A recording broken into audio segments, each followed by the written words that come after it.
Hello? It's working. Hello, hello. Thanks for joining me tonight. Is anyone on yet? Probably not. Okay. Well, tonight we're talking about healthy holiday eating, healthy holiday partying, because we're going to a lot of parties and there's a lot of really good food to eat, and by January we just feeling not so good about our bodies and kind of worn out and tired and sluggish, and so I've got some really good tips to help you get through this time of year. I know it's kind of almost like we're almost done with it. Christmas is on Monday, and then next weekend is New Year's Eve, and then it's kind of like New Year's resolution time. So yeah, who's on? Is that Kate? You can't see who it is. But comment if you have questions throughout this video. I brought my sheet to help me remember what I want to talk about. But if there's anything that I'm skipping, please let me know. And cheers. I hope whoever this one person is, I hope you have some wine. Hi, Kate. So good. So good it's you. Oh, Miles is on too. Okay, we got two people. All right, that's awesome. Kate, thanks for staying late at work to watch this. You're the best. Someday I'll have more than two people. Hopefully. But maybe when you're my guest. Okay. Okay. Healthy holiday partying. Kate, this is actually your suggestion, so I'm glad you could make it.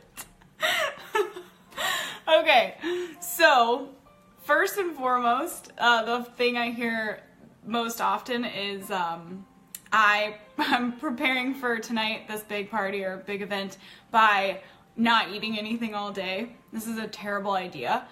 You're just setting yourself up to, Hi, Jill! Oh my god, I'm so glad you could make it!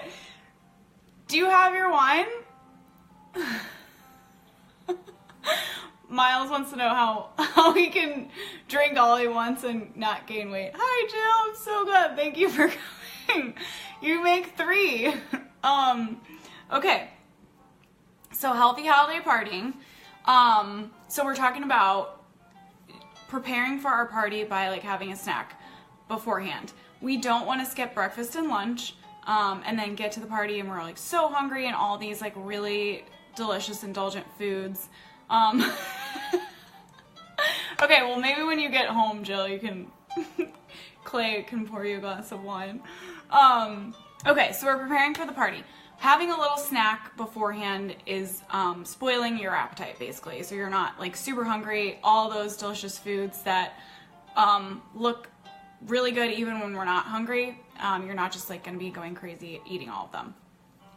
So we talked a lot about snacks last week.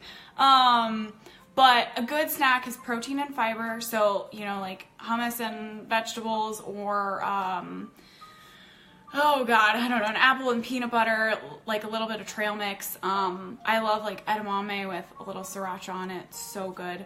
But a little bit of something just to spoil your appetite, so you're not getting there completely starving and you just go crazy and eat everything. The other aspect of this is making sure you're drinking a lot of water. During the winter, the air is dry and we've got heaters blasting all the time, so we can really get dehydrated, and our body's signal for hunger and thirst are the same. So a lot of times when we feel that pang in our stomach, we're reaching for a snack when actually we're just thirsty. We just need some water, not wine. But just making sure you're sipping water throughout the day. Sipping water at the party can really, really help. Okay, so we get to the party. There's an amazing appetizer buffet. It's like heaven on earth, all of your favorites. Survey the buffet before you make yourself a plate. So take a look at everything and what's really appealing to you and what is actually like special for this time of year. So, for instance, my aunt makes this dip. She makes it one time a year. It's full of mayonnaise and cheese, but it's amazing. It's delicious. I'm going to pick that. That's special. Like chips and French onion dip, I can have that anytime. You know, a bread basket, something like that. I can have that anytime. I'm probably going to skip all of that other stuff. I'm going to pick the things that really I want and that I really can't have any other time of year. I get a small plate, not a dinner size plate, but an appetizer size plate, and do a portion size of the things that I really want. So like the dip, that's going to be 2 tablespoons. I get a handful of chips, and that's my appetizer. A lot of people will say you need to like fill up on fiber, you know, get your fruits and vegetables. But if you spoiled your appetite before the party and you really don't want fruit and vegetables at this buffet, like don't do it. Just there's no point in eating anything that you really aren't interested in. Secondly, so you've got your plate, don't stand at the buffet and have your conversation. Walk away, take your plate to another room and have your conversation away from the buffet. When you're standing at the buffet and you've got a bowl of chips and a ton of dip, it is so easy just to be like standing there, you know, eating and eating and eating, and pretty soon the chip bowl's empty and you don't even know what happened. So walk away and don't go back. There's no reason to go back. Really enjoy your plate, your appetizer plate, and that's it. For alcoholic beverages, clear is better. So like clear tequila, clear vodka, those are going to be lower calorie counts. Have them with a club soda as opposed to like a regular soda, like a Coca-Cola or Sprite. Things that are like really high in sugar, they're just going to spike your insulin, and it's really not good for managing weight. So go with like a clear alcohol or wine. Wine is about 200 calories per glass. And plan that out ahead of time. You know, like how many glasses are you going to have? It's really easy when you get there to just like keep going. But if you say like, all right, I'm topping out at 3 glasses of wine at this party, and you stop there, you feel really good about that decision. So, clear alcohol, that's about 60 to 70 calories per shot. So just keep that in mind. You know, wine spritzers are better. You can do like a little bit of club soda in there to cut down the calories, or just like alternate with your alcoholic beverage and your sparkling water or water. That can really slow down, you know, how quickly you're consuming it. And then other beverages like eggnog is a big one this time of year. If eggnog or like hot chocolate or some sort of after dinner drink is like really special to you at this time of year, absolutely go for it. Otherwise, just skip it. That's like unnecessary calories. And don't eat anything, or don't eat or drink anything just because it's there. That's not really, you're not really doing yourself any favors when you do that. Okay, for frequent parties, so how many parties do we have between Halloween and New Year's? I mean, so many more than we would any other time of year. So use the 2 carb rule. This is super helpful for like all of those random little dinner parties and whatnots that you but that you're going to, that aren't really that special, or that don't really have anything that you really necessarily like love or want to have. So the 2 carb rule, this encompasses all carbs. So that would be like bread basket, or like if you're at a Mexican restaurant, like your tortilla chips, pasta, potatoes, rice, and 7 parties this weekend. Oh my God. Yeah, Jill, that's insane. So we've got the bread, chips, pasta, rice, potatoes, alcohol, and dessert. Those are your carbs. And you pick 2. So that's not like a whole basket of bread and a whole like bowl of pasta. That's like 1 piece of bread and a serving of pasta, or 2 glasses of wine, or a serving of pasta and dessert. You pick your 2 and that's it. You get those 2 and you're done. That's a great way to like Monday through Friday, deal with those extra parties. On the extra special days, Christmas or Thanksgiving, absolutely, like, enjoy the things that you want, but all those other times, using that 2-carb rule is really, really helpful. Okay, so we're to the main event. We're to our dinner. Dinner buffet is laid out. Again, take a look at it. Some of my gatherings are like, there's like 30 items on the buffet, and I might actually want like 4 of those. So I don't just take everything just because it's there. I pick it out. I want, protein, at least 1 vegetable. If there's like a really good starch, like a garlic cheese bread or like potatoes au gratin, like I definitely want that. But other than that, like, I don't really need to have everything. So I pick out my things, 3-4 things that I really want. And that's what I have. And I try to stick with my portion sizes, which is really helpful, especially if you're like the kind of person that like eats really quickly and then is immediately going for a second plate. Sticking with your portion sizes can really help you out. So portion sizes, meat or protein is a deck of cards. Starches, potatoes, rice, pasta, that's half a tennis ball, so that's kind of like your fist opened up, like cut off at the top. That's your starch serving size. What else? Gravy is like a golf ball. Butter is a dice. Butter is really calorie dense. It's a fat. But just keep in mind, a tablespoon is 120 calories. That's a lot of calories for this, something that's this big. So that's something I might just like skip the bread and the butter altogether. What else? Okay, so we got our plate.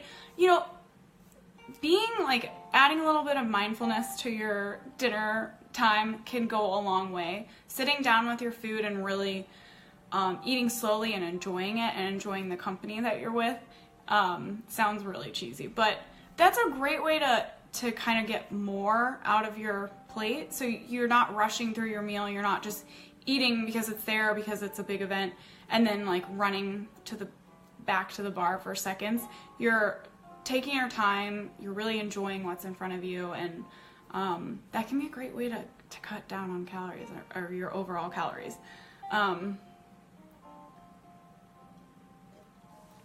Okay.